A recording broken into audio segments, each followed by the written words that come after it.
Radio Tehran, শুরু হচ্ছে বিশ্ব সংবাদ। বাংলাদেশের সর্বশেষ গুরুত্বপূর্ণ আপডেট সংবাদে আপনাকে স্বাগত। শুরুতেই সংবাদ শিরোনাম, পরে বিস্তারিত।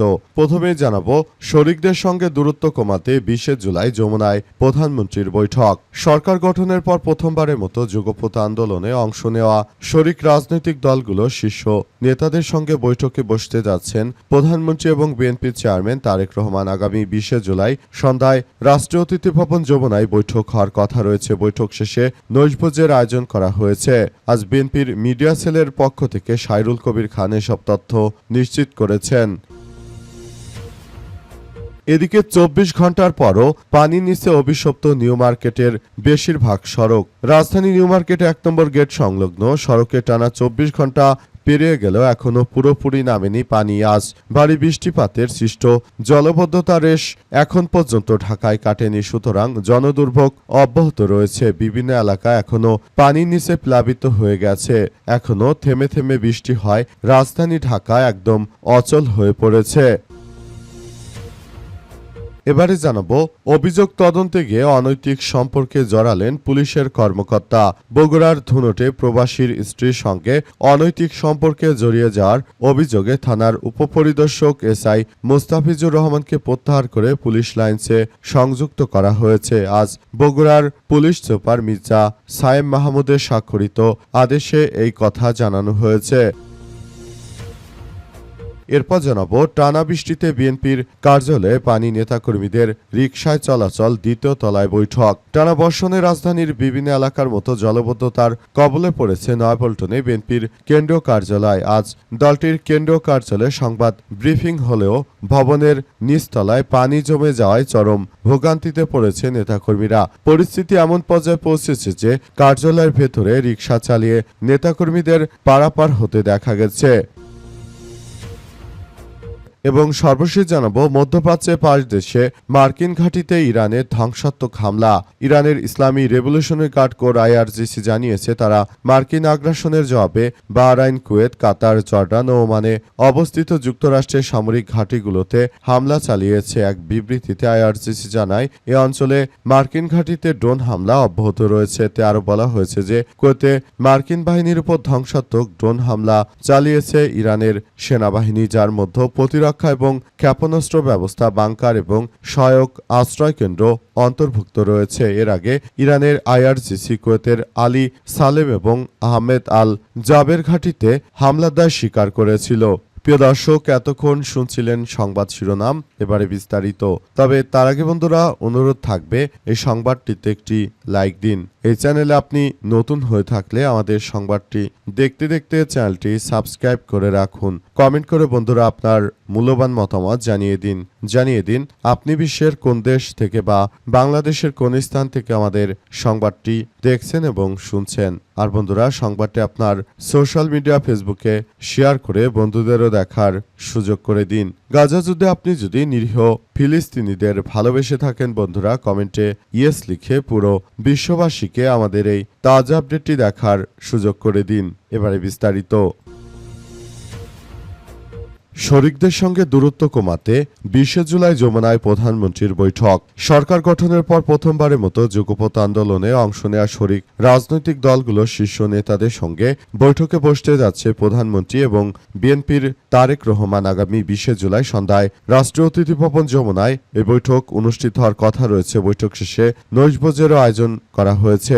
বিএনপির মিডিয়া সেলের সদস্য সাইরুল কবির খান 20 জুলাই যমুনায় প্রধানমন্ত্রীর এই বৈঠক উপলক্ষে সমস্ত নেতাকর্মীদেরকে তিনি আমন্ত্রণ জানিয়েছেন এবং সবাইকে উপস্থিত থাকার জন্য উদাত্ত আহ্বান জানানো হয়েছে। প্রধানমন্ত্রী তারেক রহমানের পক্ষ থেকে বলা হয়েছে যে যারা বিগত স্বৈরাচারের পতনে আমাদের সঙ্গে কাজ করেছে, একসঙ্গে থেকেছে, তাদেরকে বলতে চাই তারা যেন আমাদের পাশে থাকে এবং আমরা যে সরকার রান করছি এটাতে তারা যেন সর্বাত্মকভাবে সহযোগিতা করে। সেজন্য ইতিমধ্যেই শরিক রাজনৈতিক দলের যারা শীর্ষস্থানীয় নেতৃত্ববৃন্দ নেতৃত্ববৃন্দ রয়েছে তাদেরকে বিএনপি যমুনায় ডেকেছে এবং তাদের সঙ্গে তারেক রহমান দূরত্ব কমানোর জন্য সর্বাত্মকভাবে কার্যক্রম চালিয়ে যাচ্ছে অবস্থায় তারেক রহমান যেভাবে কার্যক্রম চালাচ্ছে এটা সবার জন্য খুবই গুরুত্বপূর্ণ একটি বিষয় হিসেবে দাঁড়িয়েছে। সবাই একসঙ্গে বিষয়গুলো নিয়ে খুবই গুরুত্ব দিয়ে তারপর পুরো পরিস্থিতি আমাদেরকে দেখভাল করতে হচ্ছে। সবকিছু সুন্দরভাবে গড়ে তোলার মধ্য দিয়ে আমাদের সবাইকে এগিয়ে যেতে হচ্ছে। আসলে আরো বলা হয়েছে যে যেভাবেই হোক না কেন তাদের শরিক দলগুলোর সঙ্গে যেন সুন্দর একটি সম্পর্ক গড়ে তোলা যায় সেই ব্যাপারটি নিয়ে তারা কাজ করছে। 24 ঘন্টার পরও পানির নিচে অভিশপ্ত নিউ মার্কেটের সড়ক। রাজধানী নিউ মার্কেট 1 নম্বর গেট সংলগ্ন সড়ক টানা 24 ঘন্টা পেরিয়ে গেলেও এখনো পানি নামেনি। আজ ভারী বৃষ্টিপাতের সৃষ্ট জলবদ্ধতা রেশ রয়ে গেছে। জনদুর্ভোগ অব্যাহত রয়েছে, যদিও আজ ভোর থেকে সন্ধ্যা পর্যন্ত যে পরিমাণ জলবদ্ধতা ছিল তা অনেকটাই কমেছে। স্থানীয় বাসিন্দাদের তথ্যমতে আজ বৃষ্টিতে নীলক্ষেত মোড়ের কিছুটা সামনে থেকে কুয়েত মৈত্রী হলের গেট পর্যন্ত সড়ক পানির নিচে তলিয়ে গেছে। রাত 10টার পর থেকে ধীরে ধীরে পানি নামতে শুরু করেছে, তবে অন্য কোনো সময়ের মতো 3 থেকে 4 ঘন্টার মতো সড়ক শুকায়নি। 24 ঘন্টার পরও বেশিরভাগ জায়গায় পানি জমে আছে। পানি কিছুটা নেমে যায় আজিমপুর কবরস্থানের বিপরীত পাশের আয়ুব আলী কলোনির বাসিন্দাদের মধ্যে আপাতত স্বস্তি ফিরেছে। আজ জলবদ্ধতার কলোনি সড়ক এবং কয়েকটি বাসাবাড়িতে পানি ঢুকে পড়েছিল, তবে সকাল থেকে আবারও বৃষ্টি শুরু হয় নতুন করে জলবদ্ধতার শঙ্কায় রয়েছে তারা। আজ সরেজমিনে দেখা গেছে যে সড়কে জমে থাকা পানি ঠেলে প্রাইভেট কার, মোটরসাইকেল ও ব্যাটারি চালিত অটোরিকশা এবং প্যাডেল চালিত রিকশা চলাচল করছে। পানির কারণে যানবাহনগুলো ধীরে ধীরে চলাচল করছে এবং বিঘ্ন সৃষ্টি হয়েছে। আজ পানি বেশিরভাগ যাত্রীরা পারাপারে ভ্যানই ছিল তাদের একমাত্র ভরসা। সেদিন ভ্যান চালকেরা জনপ্রতি 10 টাকা ভাড়া নিয়ে মানুষ পারাপার করতে পারেন, তবে আজ সেভাবে কোনো ভ্যান দেখা যায়নি। সড়কে যেসব অংশ থেকে পানি নেমে গেছে সেখানে প্লাস্টিকের বোতল, পলিথিন, বিভিন্ন ধরনের ময়লা আবর্জনা ছড়িয়ে ছিটিয়ে রাখতে দেখা গেছে। জলবদ্ধতার কারণে সড়কে বিটুমিন এবং পাথরের স্তর উঠে যাওয়ার দৃশ্য চোখে পড়ছে। স্থানীয়দের অভিযোগ, ড্রেনে জমে থাকা প্লাস্টিক ও আবর্জনার কারণে পানি দ্রুত নিষ্কাশনে বাধা পাচ্ছে। কুয়েত মৈত্রী সম্মেলন হলে ঢাকা বিশ্ববিদ্যালয়ে যাওয়ার জন্য ব্যাটারি চালিত রিকশা ভাড়া করেছিলেন 3 শিক্ষার্থী। তারা জাগো নিউজকে জানিয়েছেন যে স্বাভাবিক সময়ে বিশ্ববিদ্যালয়ে যাতায়াতে ব্যাটারি যান ব্যবহার করা হয়েছে, কিন্তু বৃষ্টির কারণে সেই সেবা বন্ধ থাকায় তারা বাধ্য হয়ে রিকশায় যেতে হচ্ছে। টানা বৃষ্টিতে বিএনপির কার্যালয়ে পানি, নেতাকর্মীদের রিকশায় চলাচল। টানা বর্ষণে রাজধানীর বিভিন্ন এলাকার মতো জলবদ্ধতার কবলে পড়েছে নয়াপল্টনে বিএনপির কেন্দ্রীয় কার্যালয়। আজ সকালে দলটির কেন্দ্রীয় কার্যালয়ের ব্রিফিং হলেও ভবনের নিচতলায় পানি জমে যাওয়ার কারণে চরম ভোগান্তিতে পড়েছে নেতাকর্মীরা। পরিস্থিতি খুব খারাপ আকার ধারণ করেছে। রাজধানী ঢাকায় হঠাৎ করে বৃষ্টিপাতের কারণে তলিয়ে গেছে বিএনপির অনেক গুরুত্বপূর্ণ এলাকা। বিএনপির নেতাকর্মীরা তারা এখন আর অফিসে বসতে না পেরে তারা সেখান দিয়ে জামা কাপড় গুটিয়ে তারপর তারা পানির মধ্য দিয়ে অনেকেই আসতে শুরু করেছে, অনেকেই আবার বিভিন্নভাবে রিকশায় করে আসছে। কিন্তু এখন পর্যন্ত বিএনপির কোনো নেতাকে আমরা গুলশান কার্যালয়ে বসে আলাপ করার মতো কোনো পরিস্থিতিতে দেখতে পাইনি। তাই তারা কার্যালয়টির 2য় তলায় বসে বৈঠক করতে শুরু করেছে, কারণ নিচতলা পুরোপুরি পানিতে তলিয়ে গেছে। অবস্থায় বিএনপির নেতৃত্ববৃন্দরা তারা চাইছে যে করে হোক তারা সুন্দর করে তারা রাষ্ট্রটি পরিচালনা করার জন্য দলের মধ্যে যে ধরনের বৈঠক করা প্রয়োজন সেসব বৈঠকগুলো হচ্ছে, কিন্তু শেষ পর্যন্ত বিষয়গুলো আর আগের মতো হচ্ছে না।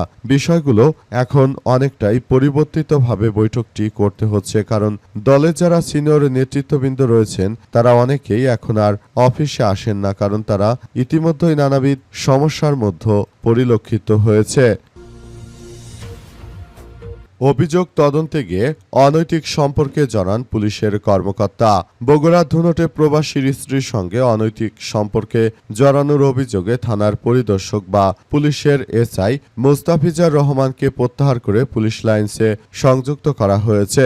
আজ বগুড়ার পুলিশ সুপার মির্জা সায়েম মাহমুদের স্বাক্ষরিত আদেশে এই তথ্য জানা গেছে। পুলিশের সূত্র থেকে জানা গেছে যে একই জন উপজেলার জোর শিমুল গ্রামের এক নারী থানায় লিখিত অভিযোগ করেছেন তার ছেলেকে মধ্যপ্রাচ্যে পাঠানোর পর চুক্তি অনুযায়ী কাজের ব্যবস্থা করেনি দালাল। অভিযোগের তদন্তভার দেয়া হয় পুলিশের এসআই মুস্তাফিজুর রহমানকে। তদন্তের প্রয়োজনে এসআই মুস্তাফিজুর রহমান একাধিকবার অভিযোগকারীর বাড়িতে গিয়েছেন। এ সময় অভিযোগকারীর প্রবাসী ছেলের স্ত্রীর সঙ্গে তার অনৈতিক সম্পর্কের অভিযোগ ওঠে। বিষয়টি ঊর্ধ্বতন কর্মকর্তাদের নজরে এলে পুলিশ সুপারের নির্দেশে ধুনট থানার পুলিশ পরিদর্শক তদন্ত শুকুর আলী বিষয়টি তদন্ত করেন। তদন্তে এসআই মুস্তাফিজুর রহমান ও প্রবাসীর স্ত্রীর মধ্যে মোবাইল ফোনে আপত্তিকর কথোপকথনের একটি অডিও ক্লিপ পাওয়া গেছে বলে তদন্ত সংশ্লিষ্ট সূত্র থেকে জানা গেছে। তদন্ত শেষে 10 জুলাই পুলিশ পরিদর্শক তদন্ত শুকুর আলী পুলিশ সুপারের কাছে প্রতিবেদন জমা দেন। এর পরিপ্রেক্ষিতে 12 জুলাই মুস্তাফিজুর রহমানকে থানা থেকে প্রত্যাহার করে পুলিশ লাইনসে সংযুক্ত করা হয়েছে। বিষয়ে জানতে চাইলে তদন্ত কর্মকর্তা শুকুর আলী বলেন, এসআই মুস্তাফিজুর রহমানকে পুলিশ লাইনসে সংযুক্ত করার আদেশ পাওয়ার পর তাকে ছাড়পত্র দেওয়া হয়েছে।